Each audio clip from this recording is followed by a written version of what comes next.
Hi, Ants. Julia here, recording this August 8th, 2022. I was going to talk about unconditional love. And really, that's the only kind of love there is. If it has conditions, it's not love. It's like acceptance, tolerance, but it's not love. Love is unconditional. Also, love is not a verb. Love is a noun. We need to learn to become love. And that's one of the reasons we're here, is to learn to become love, to evolve, to help others, to learn. I guess that goes in with evolving. So yeah, to become love, to be love, but love from the being level, not from the intellect level. So consider that. Consider how you just radiate love everywhere. To all things. You live from your heart. You see from your heart. You just see everything as a reflection of you. And I guess you have to love yourself before you can be loved, right? So that's another reason to do your emotional healing work. And you can find emotional healing playlist on this channel. But yeah, to become love. And that's challenging in today's world. So many people are in toxic relationships. And I'm having real life examples with some people I know. And there's a couple that just have a lot of toxicity between them. And then they have a child. And it's just like watching a train wreck. Because even if you try to hide that kind of stuff from children, they pick it up. And most people don't even try to hide their toxicity from kids. In fact, they take out a lot of their frustrations on their children. So, yeah, it's just so sad to see the parents just staying in their toxic relationship, affecting them, of course, making their life miserable, and they're making their kids' life miserable. It's not always better for the kids, for the parents to stay together. Definitely not. You know, it's often way better for the parents to split. And that's just the way the world is now. I think everybody feels like when they commit to someone in a relationship, especially after they have children, they feel like they need to just try to stick it out no matter what. But if it's toxic and it's not going to get improved, then, it's almost inevitable that it won't last. And if it does, it's just going to lead to years and decades of misery. So it's a tricky situation because it's difficult to pull out of that situation when you're in it. And I know that probably most of us have been in that kind of situation, and probably some of us are in that kind of situation now.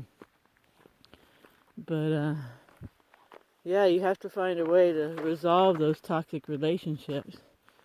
And if you can't resolve them, then you need to move on. And it might be a hard step to take, but it's going to save a lot of grief in the long run. So, yeah, and if there's kids involved, be mindful of how the kids are being affected and how they'd be affected otherwise. And it's not all about money, giving your kids everything. It's about, providing the necessities, which will always be there. Source always provides, always, always, always provides enough and then some. So it's partly just trusting, getting your frequency right, getting your resonance proper, and healing your emotional body, doing your shadow work, and then you'll manifest exactly what you want. So don't stress about what would happen if you left a toxic relationship. How would you get by, etc., etc. Or that other person's family and how you're close with them. Look at the big picture.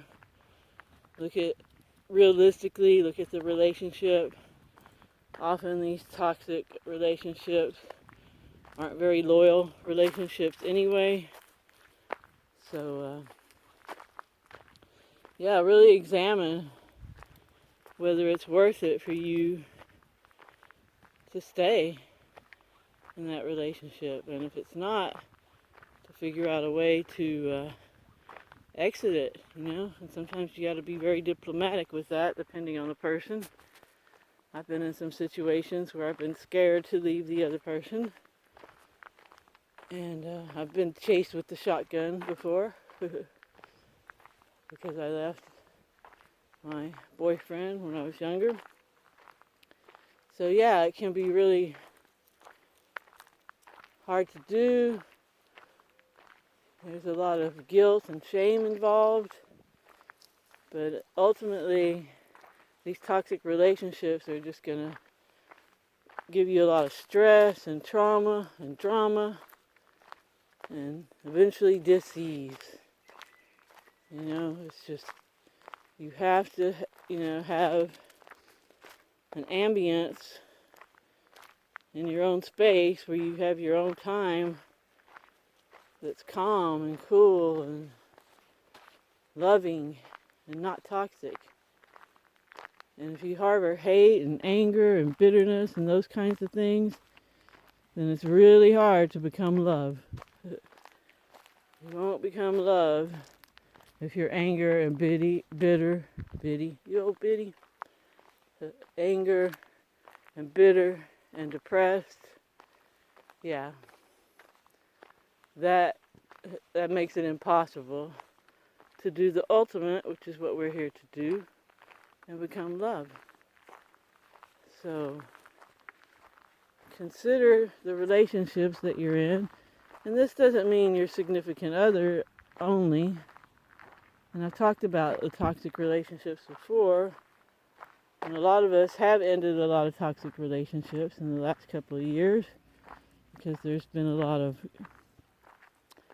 splits in points of view between us and our loved ones. But, in your significant other, that's the most important one because that's what you're absorbed in all the time is that relationship. And if that relationship is not harmonious, then that needs to be corrected so you can be harmonious. If you're constantly in a dissonant situation, there's no way you can be resonating at the proper frequency. It's just not going to happen. It's just your vibration's always being twisted. So yeah, emotional healing work is where it comes back to. You have to go in and get those judgments, release them, replace them.